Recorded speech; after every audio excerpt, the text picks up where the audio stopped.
Hello and good evening to everyone. This is the first X Spaces of the Israeli Citizen Spokespersons Office. A lot of big news today, a lot of things to discuss, and a lot of people that we want to hear from. It was a very full, busy, emotional day. This morning we heard from Hamas quite late, later than the deadline, that they were going to release 3 hostages, Romi Gonen, Emily Damari, and Doron Steinbrecher, and we've all been glued to our televisions over the past few hours, and we have seen that they were released. A few words about each of them. Romi was taken hostage while trying to escape the Nova Music Festival, where Hamas terrorists gunned down hundreds of people. Emily Damari was taken from her own home in Kibbutz Kfar Aza. Her mother had said that she was shot in the hand, injured by shrapnel in her leg, blindfolded, bundled into the back of her own car, and driven back to Gaza. And Doron Steinbrecher, 31 years old, a veterinary nurse, was taken from her home in Kibbutz Kfar Aza. At 10:30 a.m. on the morning of October 7th, she sent a voice message to her friends saying, "They've arrived. They have me." Today was the first day of the hostage release agreement, phase 1. What we witnessed today is what we're going to be witnessing over the next 42 days, a circus-like reality show where every week the hostage families have to wait to find out who is going to be one of the lucky families that get to be reunited with their loved ones. Thank you all for joining for our live X Spaces. Tell your friends to join. We're going to be hearing from a few people. I'm going to call on now Eylon Levy to share his thoughts on what has happened in this past day and where we stand and where we're going. So, Eylon, the floor is yours. Thank you, Daniel. It has been the most extraordinary and nerve-wracking day. We felt it, everyone in the country on edge, those who supported the ransom deal, those who were against it, everyone relieved to see, first of all, 3 women returning home from captivity alive, and also the IDF recovering the body of a soldier Hamas killed 10 years ago and has been holding ever since for a ransom. Hamas didn't tell us who was alive and who was dead. We had no idea who was living, who was dead, had gone insane in captivity, who had undergone what torture, and everyone was moved to see the 3 hostages home. And we need to understand what is happening, because there is going to be a battle now for public opinion. And we see that with the way that Hamas stage managed the entire release. The terrorist army that invaded Israel on October 7th and abducted these 3 women could have quietly transferred the hostages to the Red Cross. Instead, it decided to hand them over in broad daylight, in front of jeering crowds. It forced Doron Steinbrecher to wear an outfit with a Palestinian flag. All of the Hamas terrorists who have been fighting out of civilian clothes for the last 15 months rediscovered their uniforms. And they invited Al Jazeera cameras to shove the camera lenses inside the vans transporting the hostages. Hamas is sending a message. We are here to stay, and we are going to terrorize you, because Hamas is promising to do October 7th again and again until we are all dead.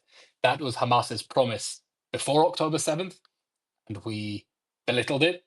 We underplayed it to our peril.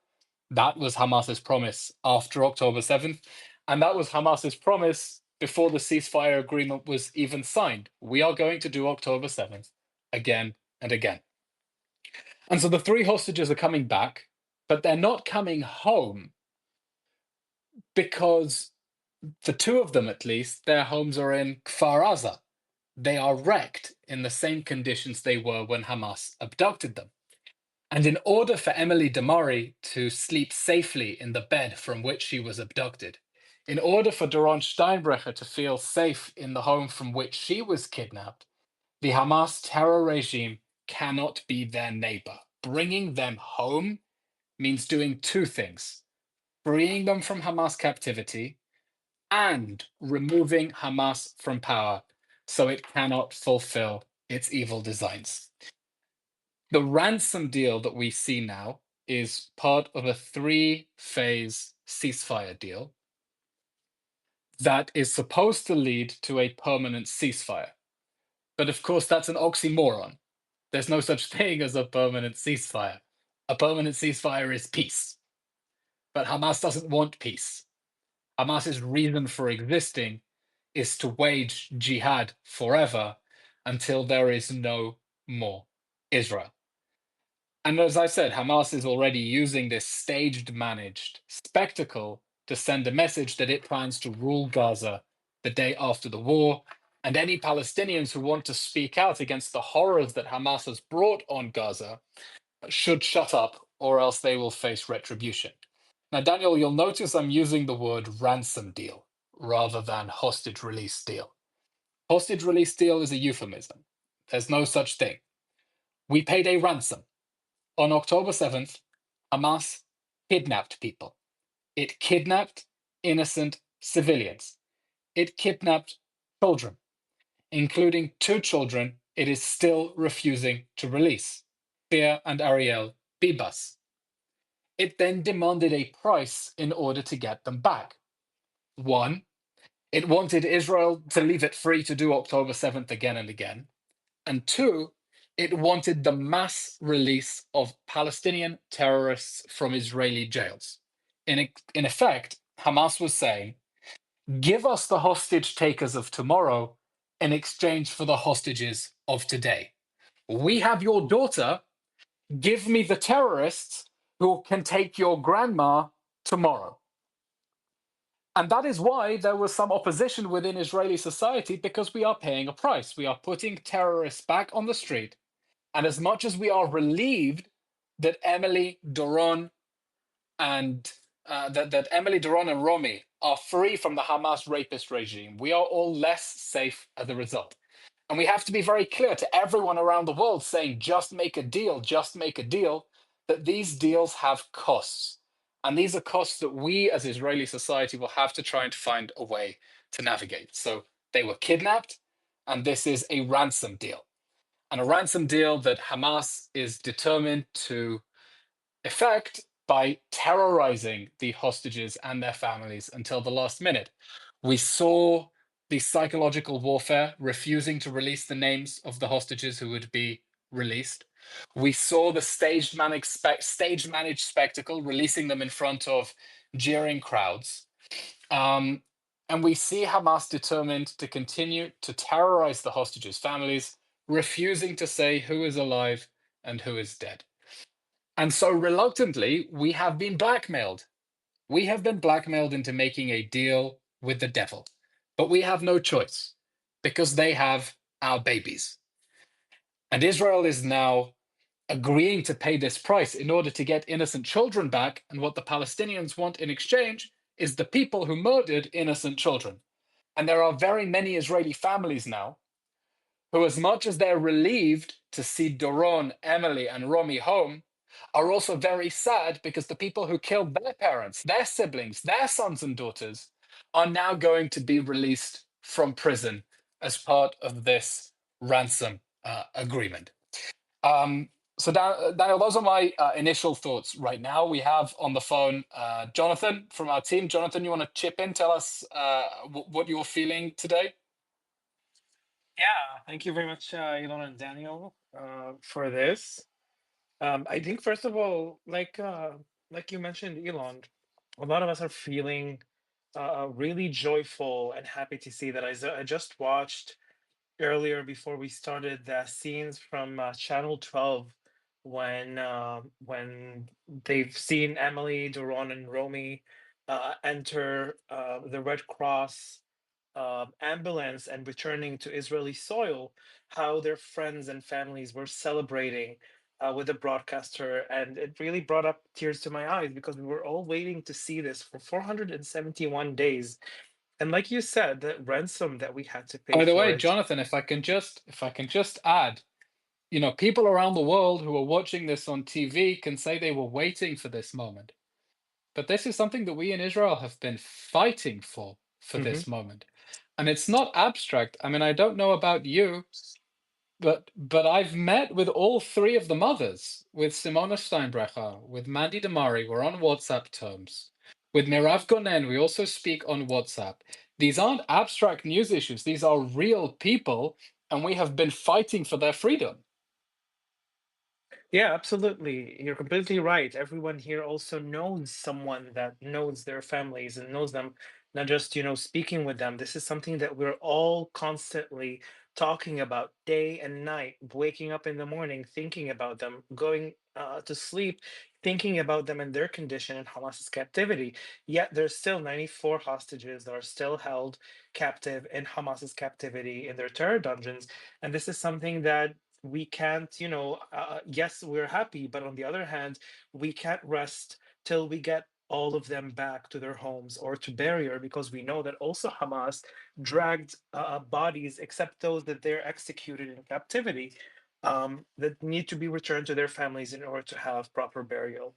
And this is, also with a feeling, like you mentioned, Elon, about releasing thousands of Palestinian terrorists that have blood of Israelis on their hands, both Jewish and Arabs, that executed Israelis, mainly if they're, planned to execute terror attacks throughout the years, or they themselves committed the terror attack on site. And yet, I have to say, I've seen so many images and posts and people speaking in the West mainly, supporting Hamas till this day. Seeing those images of how those thugs are surrounding the hostages that just got returned, Romy, Emily, and Daron. I mean, imagining what they're going through, having all this mob surrounding them of people that are masked and have this Hamas green thing around their head. This image, I don't understand how someone in the West can look at that and say, yeah, these are my allies. These terrorists that kidnapped them 471 days, these are the people that I'm rooting for. And that's something that I Jonathan, still you can't say understand that that. you say that you don't know how to wrap your head around it, but I think that Hamas actually knows very well what it is doing when it releases these images. Hamas understands that many people in the West are not against terrorism. They are not against violence. They subscribe to an ideology that says Israel is evil, and anything that is done against Israel is legitimate resistance and therefore glorious.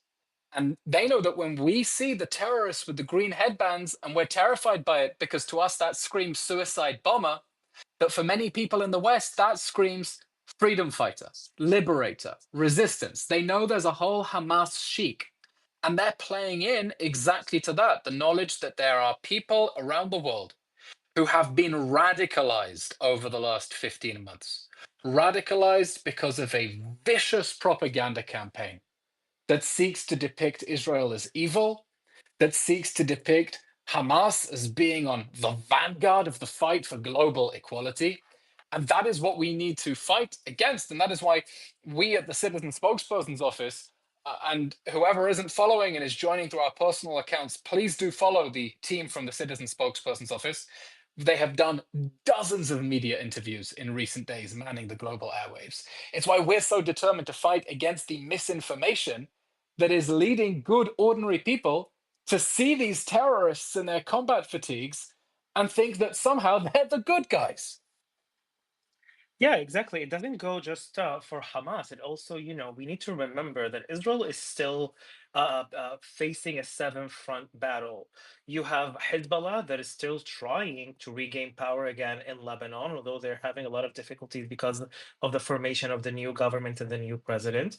You have still the resistance, the Islamic resistance in Syria that is affiliated with the Islamic Republic of Iran. You also have Iran itself that still haven't gotten down from taking us to our knees. You have the Houthis in Yemen, although yesterday they announced that once the ceasefire enters in Gaza, they're going to stop firing ballistics missiles like they did since October 7th till today.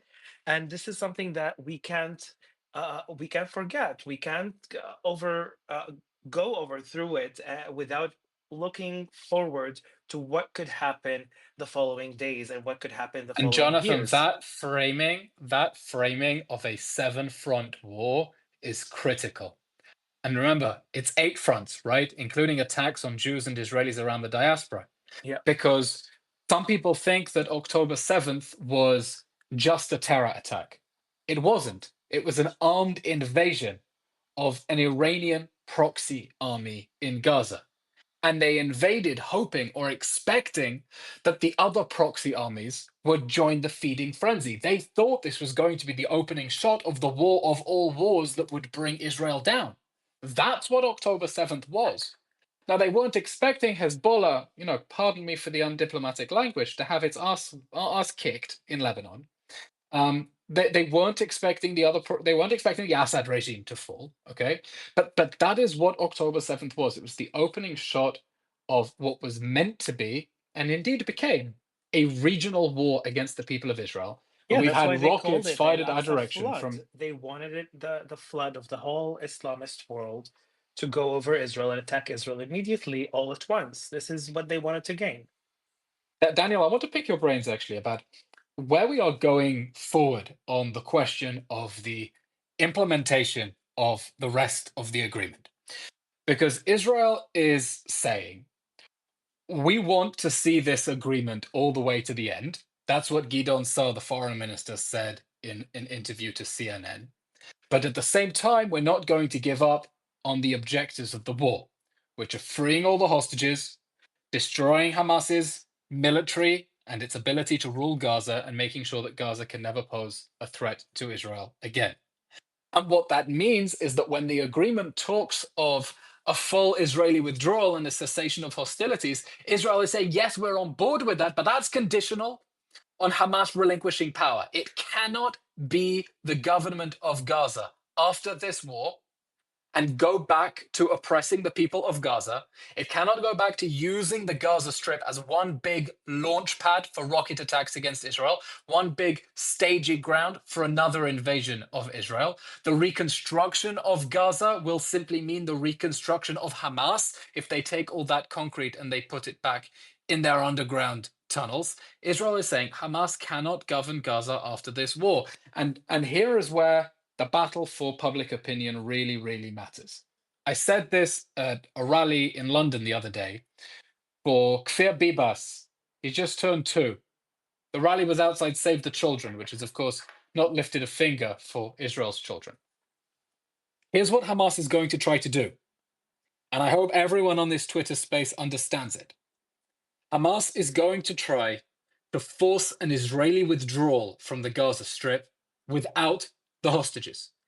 Even if the first stage of the agreement goes through and we get back 33 hostages, and we don't know how many are alive and how many are dead, but even if stage 1 goes through, Hamas is going to try to force Israel to leave behind the men, soldiers and civilians alike, the fathers and brothers. It's going to try to force us to abandon them.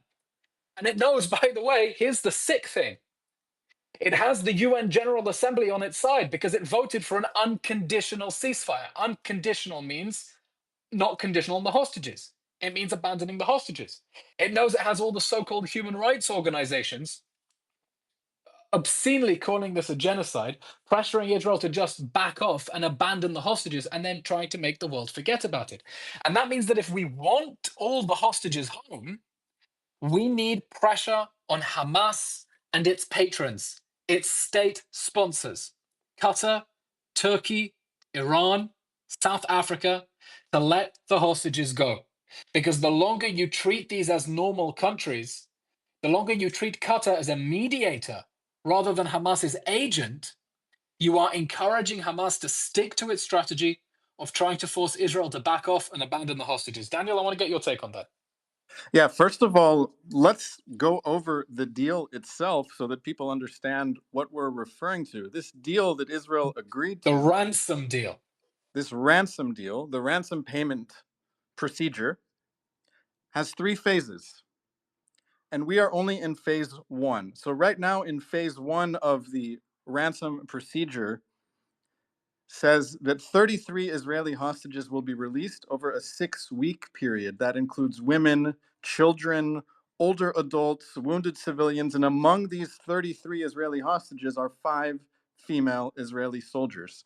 So these 33 hostages will be released in exchange for a ransom of hundreds of prisoners, terrorists in Israeli jails, many of whom are serving life sentences for their crimes. So that is the ransom payment. In addition, in phase 1, Israel is meant to withdraw from the Netzarim corridor. This is a strip of territory in the Gaza Strip which cuts Gaza into 2 parts.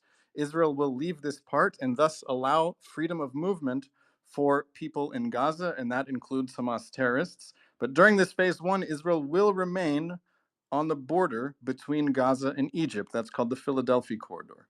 By the end of the first phase, all of the civilian hostages are meant to be released, and the details of phase 2 are meant to be negotiated during phase 1. But there is no written guarantee that the ceasefire will continue after phase 1. It's possible Israel could resume its military campaign after phase 1. It's possible Hamas could decide to continue firing rockets and attacking Israel after phase 1. So just phase 1 itself, the schedule saw 3 hostages returned today. That's the first day of the ransom procedure. And on day 7, we will see 4 more. We don't know their names. We don't know their condition. Hamas makes a big show out of it. And 14 hostages, or three hostages, will be returned every week for a period of 4 weeks. And then at the end of phase 1, 14 hostages will be returned, and that's the 6th week of this process. Now, that's just phase 1. It gets more complicated in phase 2. In phase 2, Hamas will release the remaining living hostages, who are, at this point, mainly male IDF soldiers, and Israel is going to release an enormous number of Palestinian terrorists. And what's written in phase 2 is that Israel will carry out a complete withdrawal from Gaza. So here's the problem. Hamas is saying that it won't free the remaining hostages without an end to the war and a complete Israeli withdrawal from Gaza. And Israel is saying it can't end the war unless Hamas is no longer governing Gaza with its military in a position to carry out more attacks and plan more October 7th massacres. So at the moment, these positions are irreconcilable. And unless an alternative government for Gaza is worked out, at the end of phase 2, Hamas will remain in control of Gaza, and that is Sorry, not a Daniel, feasible that's a solution. really interesting point. I wonder if you can just say it again slowly so that it really settles in for everyone, because that point is critical. Yes, Hamas is holding the remaining hostages in phase 2. We have to keep in mind, this is a phased agreement, which in effect allows Hamas to keep hostages. That's the agreement. Hamas can hold hostages into phase 2. The hostages that it's holding in phase 2 are the male Israeli soldiers. And Hamas is saying, if you want your soldiers back, you must completely withdraw from Gaza and allow us, Hamas, to be the government of Gaza with full control of Gaza, full control of border crossings, freedom of movement. Everything that existed on October 6th, we, Hamas, are demanding in exchange for these hostages that we're going to keep holding. So unless an alternative government for Gaza is worked out using all the political and diplomatic levers available to Israel and its allies, Hamas will remain in control of Gaza. And phase 3, if we get to phase 3, is that Hamas releases the bodies of dead hostages, and then there is a 3 to 5 year reconstruction plan for Gaza under international supervision. I have no idea what that means, but what it means in practice is that Hamas will be controlling the border crossings, Hamas will be taxing the movement of goods into Gaza, and Hamas will consolidate its power and be in a position to do what it says it will do, which is to carry out more October 7th style massacres until Israel is destroyed. So what levers That is are such available? a critical point. That is such a critical point that I really want to emphasize for everyone. In phase 1, Hamas is telling us, we'll give you back the hostages of today for the hostage takers of tomorrow. In phase 2, they're saying, we'll give you the hostages of today in exchange from the territory from which we're going to launch an attack to take hostages tomorrow. Yes, that is the ransom arrangement. Now we have to ask ourselves, How could it be different? Where can pressure be applied? You mentioned earlier the country of Qatar, which I have to say a few things about. Qatar somehow has the reputation of being a fair mediator for the ransom arrangement. But this is the farthest thing from the truth. I think Qatar is getting away with enormous crimes, and that is because it has positioned itself to be both the mediator and the arsonist, both the arsonist and the firefighter. I knew there was a problem already in October of 2023 when Tzachi Hanegbi, he's the national security advisor to the Prime Minister of Israel, in October 25th, 2023, he tweeted, I'm going to read his tweet. He says, I'm pleased to say that Qatar is becoming an essential party and stakeholder in the facilitation of humanitarian solutions. Qatar's diplomatic efforts are crucial at this time. Now, how did we get to this point where Qatar's diplomatic efforts are crucial? Well, Qatar has long been a backer of Hamas, and it has been willing to support Hamas in Gaza. But something else jumped out at me about Qatar that led me down a rabbit hole where a lot of things became clear. And that was on October 7th. A lot of people don't know what I'm about to say because it was on October 7th, it was in the afternoon, and there was a lot else going on that people missed this. But it's live on the internet. It is a statement by the Qatari Foreign Ministry at 3:15 p.m. on October 7th. Qatar condemned Israel and said that Israel was solely responsible for the ongoing escalation. While this was happening, the Hamas leaders were in Doha, in the capital of Qatar, praying to God and thanking God for the great accomplishment of October 7th.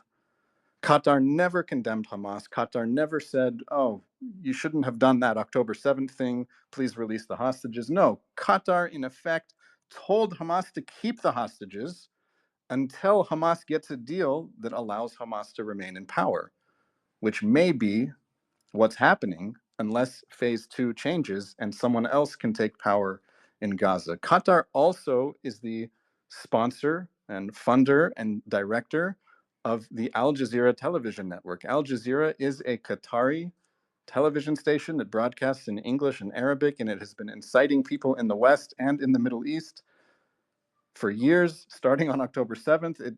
Days later, was accusing Israel of genocide. So Qatar has been behind a massive international information warfare campaign to brand Israel as the epitome of evil, while at the same time, Qatari officials have been cordial to the hostage family members. Well, of course they have. Qatar, of course, supports the ransom payment that Israel is prepared to pay. Qatar has been a negative voice throughout. We are stuck in this procedure, this ransom arrangement where Qatar gets to play the middleman and no one else says anything. I think it's up to world powers, the United States, the UK, and others who care about the situation here to speak in a clear voice about what Qatar is doing to support Hamas and pressure Qatar, pressure the other countries that are being kind to Hamas, because the pressure cannot just be on Israel if we want to get a good deal. The pressure needs to be on the bad guys. Also, Daniel, we can't forget that Qatar also funds many of the activities of the anti-Israeli organizations on campuses across the US and Europe. This is something that has already been talked about numerous times, and many reports have been published about it. They have supported and funded many Middle Eastern programs in U.S. universities and colleges, and also like prestige places. And yet they are the ones who are deciding where that funding goes to and what pressure do they put on, because many of these clubs, Middle Eastern clubs, exclude Israel out of the equation, out of even the talks with them on those campuses. And this is something that we also need to take into the that many Yes, I of want to the ask you about something else you raised. We've been focusing a lot on Gaza and the hostages, but as you mentioned, this is a 7-front war that Israel finds itself in. A lot of people know what happened on October 7th, 2023, but they are far less informed about what happened on October 8th. And I think if they knew what happened on October 8th, their entire approach to this conflict, this war, would be different. Now, on October 8th, what am I referring to? Is that Hezbollah is a militia, an Iranian terrorist army in Lebanon that saw what Hamas did on October 7th and said, this is great, we want to be a part of this. And Hezbollah opened a second front from Lebanon into Israel by firing rockets and anti-tank missiles and suicide drones for months, a year. Hezbollah was firing these weapons into Israeli homes, literally shooting anti-tank missiles into Israeli homes. 60,000 Israelis living in the north of Israel were forced to flee their homes, while Israel was now under a two-front war from Gaza and Lebanon, which expanded into other fronts, such as the Houthis in Yemen. But I raise this issue now because many people say that Israel could have had this same hostage deal 1 year ago, but it doesn't take into account at all, well, what would have been the situation in Lebanon if Israel did nothing against the terrorist army that forced 60,000 people to flee their homes and continuously fired into Israel and was prepared to do what Hamas did on October 7th. Hezbollah had its own plan ready to implement. So I want to ask you, Jonathan, how you see also the Northern Front playing into this, what Israel accomplished in Lebanon, and if there's going to be any type of political change in Lebanon that may quiet this front forever. Yeah, this is a fantastic question, Daniel. We should really note also that Abu Ubaidah, the spokesman of Hamas terrorist organization, spoke out earlier today, and he thanked Iran and the Islamic Republic of Iran for their continuous support and the whole axis of, the resistance. That means they thanked Hezbollah, they thanked the Islamic resistance in Iraq, the resistance in Syria, also the Yemenites and the Houthis, and also, of course, their allies in the West Bank, that they're continuing to execute terror attacks against Israel. And the Lebanese front is super important because, yes, like you mentioned, Daniel, Hezbollah was already on Israel's border, having terror tunnels filled with equipped arsenal that are waiting to breach our borders and do October 7th in a much more bigger scale. Eylon, I think a month ago, visited the base where they brought about 85,000 of missile launchers, of missiles, of weapons, of everything that could have been, used by Hezbollah to accomplish their mission. And yet, when Israel launched its operation against Hezbollah in Lebanon after Hezbollah started to attack Israel on October 8th, immediately they made sure to take out a lot of Hezbollah's leaders, and it affected a lot of their moves and ways. Also, the political situation in Lebanon have changed so much since Hassan Nasrallah's, elimination and taking him out of the equation, because Hassan Nasrallah was threatening many Lebanese politicians that if they will go against Hezbollah publicly, they will be executed, like the former the former prime minister of Lebanon, Hariri, other reporters that were attempted, and some of them did get executed by Hezbollah, and other civilians and activists that went against them. So that changed the whole equation on the Lebanese politics. We see that today, yes, President Aoun, the new president that was elected about a week and a half ago in Lebanon, I don't know how much we can say that he's pro-Israeli, but we can definitely say that he is anti-Hezbollah. And this is something that is super important because he said it again, and also when he was elected, he said in his first speech in parliament that, by the way, it was his own birthday that same day, that the only person that should hold weapons in Lebanon is the government of Lebanon and the Lebanese military. So this is something that Hezbollah wasn't really happy to hear, although they voted him in also to the parliament. Some of their member of parliament voted him in. And also this new prime minister of Lebanon. I know that Eylon Levy posted a lot about him. Naufal Naif, I forgot his name, but he was at the ICJ. Nawaf No, Salam. yes, him, Nawaf. Jonathan, you're our Israeli Lebanese spokesman. What do we have you for if not to fill I'm us in on awful with Lebanon? names.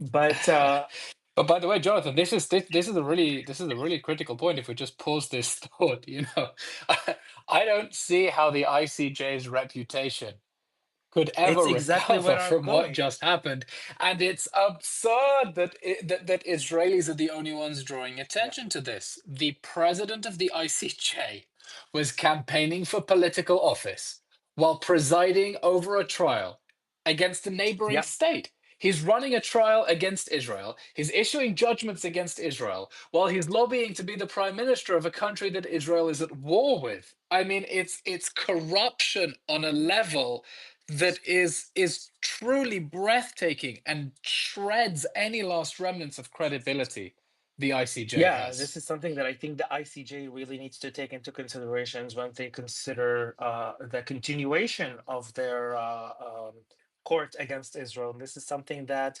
numerous times Israelis have been pointing out their prejudice against Israel. The case should be Okay, thrown out. absolutely, The 100%. demand we need to be making is that the case against Israel needs to be thrown out. The ICJ is a kangaroo court. This was a show trial, and there isn't a semblance of justice to these clearly, undeniably political proceedings. Eylon, I want to let you know that since we've started speaking, we've had many more people join our conversation, so we can pause and catch them up now. We've been talking about phase one of the hostage ransom arrangement that saw the return of 3 Israeli hostages today, and we'll see the return of more, God willing, in another week. I wanted to ask you, Eylon, in particular, about one of the hostages, Emily Damari, who is also a British citizen in addition to an Israeli citizen. And I know you've spent a lot of time trying to raise awareness of her plight, of her name, to make people know who she is, that there should be humanitarian aid delivered not just to the people of Gaza, but also to her. As you were watching the images of Emily Damari and the other 2 Israeli women come home and seeing the images of people in Gaza, what was going through your mind about all you have done to raise the name of Emily Damari and the challenges you face? Can you tell the audience a bit about that? Wow, Mandy Damari is my woman of the year. I met her back in September.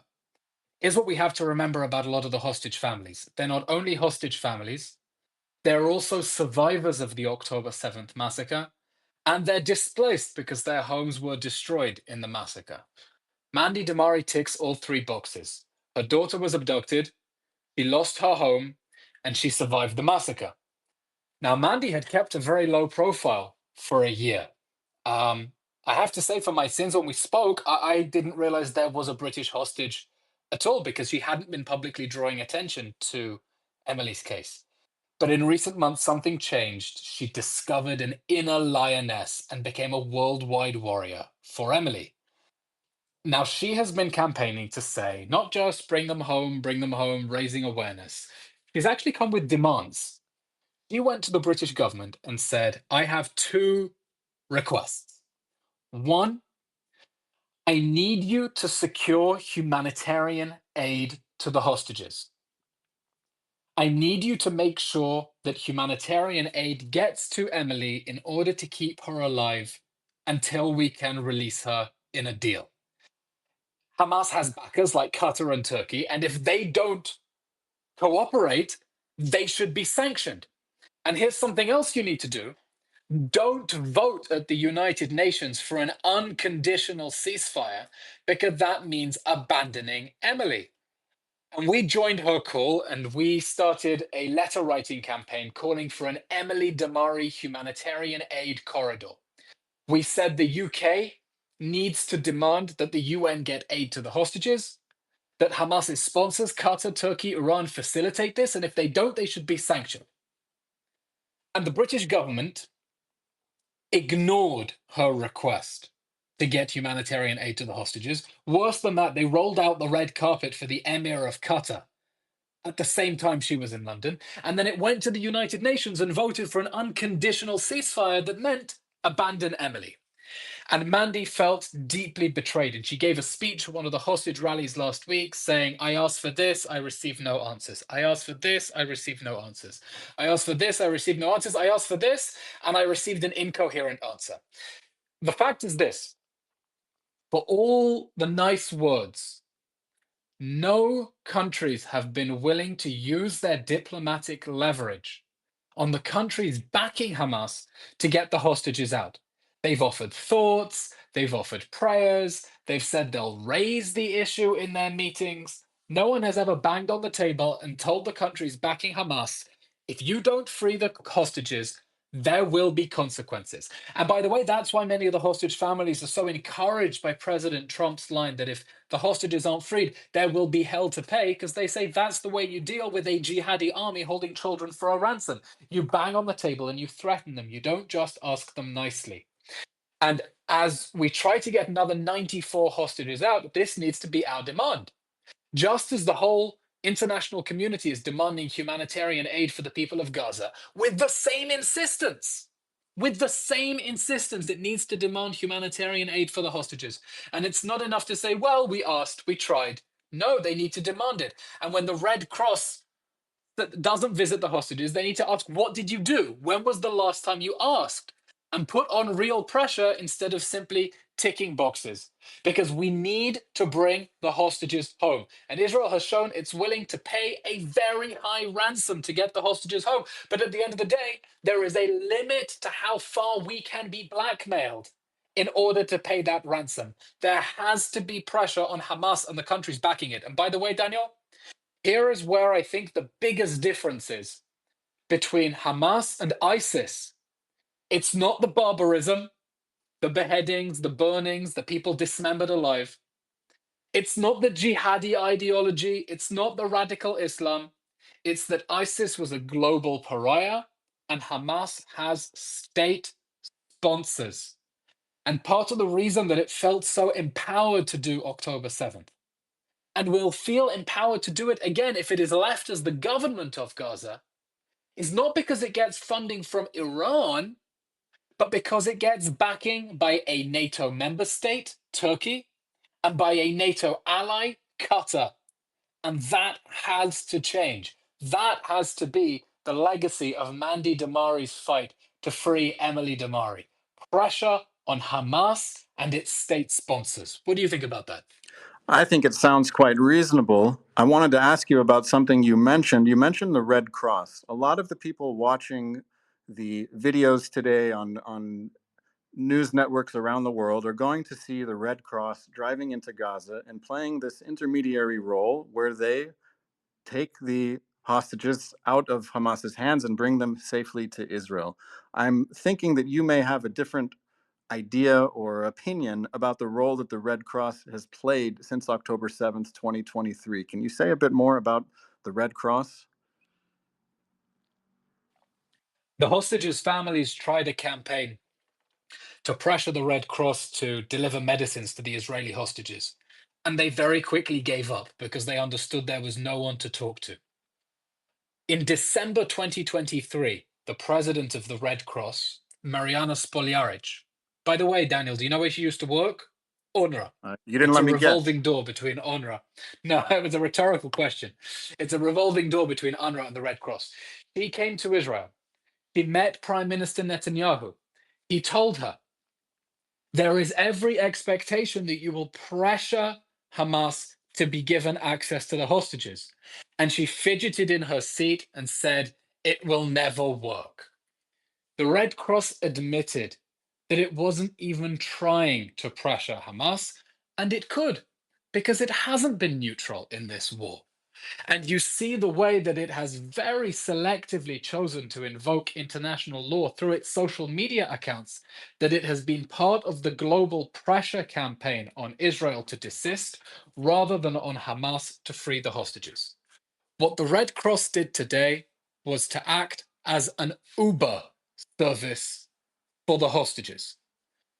Look at what happened last time we got hostages out in a ransom deal back in November 2023. I was the government spokesman at the time, and I went on TV and said that Hamas had created a spectacle that was like an episode of Game of Thrones, and everyone knew exactly what the reference was. When the Queen's walking through the center of town and everyone is shouting, shame, shame, they deliberately took vans that didn't have blacked out windows, that didn't have curtains, and allowed the jeering mobs to terrorize the hostages, including children from the first ransom deal, to terrorize the hostages on the way out. And the same happened this time.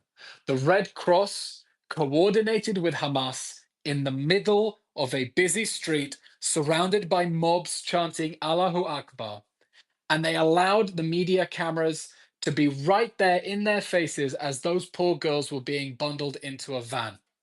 And we need to demand answers from the Red Cross, why they are collaborating with this media circus, and what, if anything, they tried to do to protect the hostages' privacy and dignity instead of allowing Hamas to create this spectacle for international television. Well, Eylon, you've said quite a lot. We have a few more minutes. I want to ask you where you think we're going. I laid out phase 1, phase 2, phase 3. How do you see things playing out in the days ahead? And also, please let our listeners know how they can follow us, what we're doing, what type of content we're producing, and how they can learn more. I am not tremendously optimistic about the ceasefire continuing into phase 2. And I say that because Hamas does not want a permanent ceasefire. That means peace. Hamas exists for the sake of war. It exists to wage permanent jihad until Israel is no more. Hamas is going to try to continue to torture the conscience of the world and force an Israeli withdrawal and leave the hostages behind. And it knows that once it disposes of the women, disposes of the 2 children it's still holding, and it's quote unquote, just the men, Israel will have less international sympathy. And the more images they show of rubble, of people suffering, they will be able to force Israel to back off and abandon the hostages. And at the same time, Israel is not going to want to leave the Hamas terror regime in power because it is telling us that if we leave it in power, it will do October 7th again. And that means that the only prospect for the ceasefire continuing and Hamas releasing the hostages it doesn't want to release is twofold. And here is where our supporters around the world can make their voices heard. 1, a clear demand that this war cannot end with the Hamas terror regime still in power. It's not another armed group, it is the government of Gaza. If it remains in power, the reconstruction of Gaza means the reconstruction of Hamas. It means more concrete into the tunnels under people's homes instead of into people's homes. And so the demand has to be that this war must end with Hamas's removal from power, and there needs to be an alternative government in Gaza. Israel says it should be Palestinians, it should be local Palestinians, and ones who aren't committed to jihad against Israel. And I don't know how hard these people are to find. And the second demand is this: Hamas must release all the hostages. You said before that under the agreement, it allows Hamas to hold onto the hostages. No, I'll disagree with you on that point. Hamas was never allowed to take the hostages in the first place. International law, morality, UN resolutions, they all demand Hamas release the hostages anyway. But Hamas isn't going to do that unless there is pressure from the direction of its patrons. Qatar could have ended the October 7th hostage crisis on October 7th. It could have told Hamas's leaders in Qatar, in Doha, if you don't hand back the hostages, we are extraditing you to the US. You know, they didn't even need to put them on a plane because the US has a military base in Qatar. They could have just handed them over to the Americans on Qatari soil. We need pressure on their patrons because if Qatar is beginning to feel the heat, if the US says, well, you know what, we're going to strip your status as a major NATO ally, we're going to designate you a state sponsor of terrorism instead, then they'll feel a bit hot under the collar and they'll be tempted to release the hostages. So that's why we need everyone to make their voices heard. We need the hostages to go back to where they were on October 6th. Israel cannot go back to where it was on October 6th. We cannot return to the October 6th reality in which Hamas is the government of Gaza and is telling us openly that it is plotting more October 7th again and again until we're all dead. So what have we been doing? The team at the Israeli Citizen Spokespersons Office. First of all, please follow us. You can follow us on Twitter. You can see that one of the hosts is the account of the Israeli Citizen Spokespersons Office. We're also on Instagram. We're on TikTok. Okay, Americans, you can't follow us on TikTok, but we're on TikTok. We're on YouTube. We're on LinkedIn. We're on Facebook. We're on all the platforms. And what we're doing is we are getting Israeli voices on television, on radio, on podcasts, and making sure that whenever someone in the world wants to hear an Israeli perspective, if it's the middle of the night, if it's the smallest community radio, if someone wants to hear our side of the story, we're going to put eloquent, Israel's most articulate and eloquent citizens on TV, on the radio. And I am so proud of our team who have performed dozens of interviews in recent days. We're putting them online. You can catch up. We're cutting the clips in a way that gives you the best sound bites and information that you can use to make the case for Israel. And anyone who wants to support us, we are 100% supported by private donors. We have a crowdfunding campaign on the website JGive. You can find the links on our social media. Thanks to an anonymous matching donor, every dollar that you give will be matched by the donor and will become $2, and that helps us make sure that we can continue to put Israeli voices on TV. We understand we're not only fighting a physical war, but there is a vicious propaganda campaign led by Qatar that seeks to turn the world against Israel. Our enemies want to destroy Israel. They think it will be easier to destroy Israel if they're convinced that Israel deserves to be destroyed. That's why we're pushing back. And I want to say thank you to everyone for listening to this Twitter space. I hope it's been very informative. And I would say one call to action: please follow the Citizen Spokesperson account. Check out who our spokespeople are. They're very impressive people. Follow them. Go look at their materials and try to use the sound bites and the information that they are bringing to the fore in order to continue explaining Israel's case to the world. We're outnumbered, we're outgunned. It just means we have to be more inventive and louder than everyone else. Eylon Levy, Jonathan ElKhoury, I want to thank you for joining me and being a part of this live X space. I think we should do this more often. We had a great audience, a We're growing absolutely audience. going to do this more often, and we're all going to keep fighting, because none of us are free till all of the hostages are free, and there must be no one left behind. Thank you all, and good night.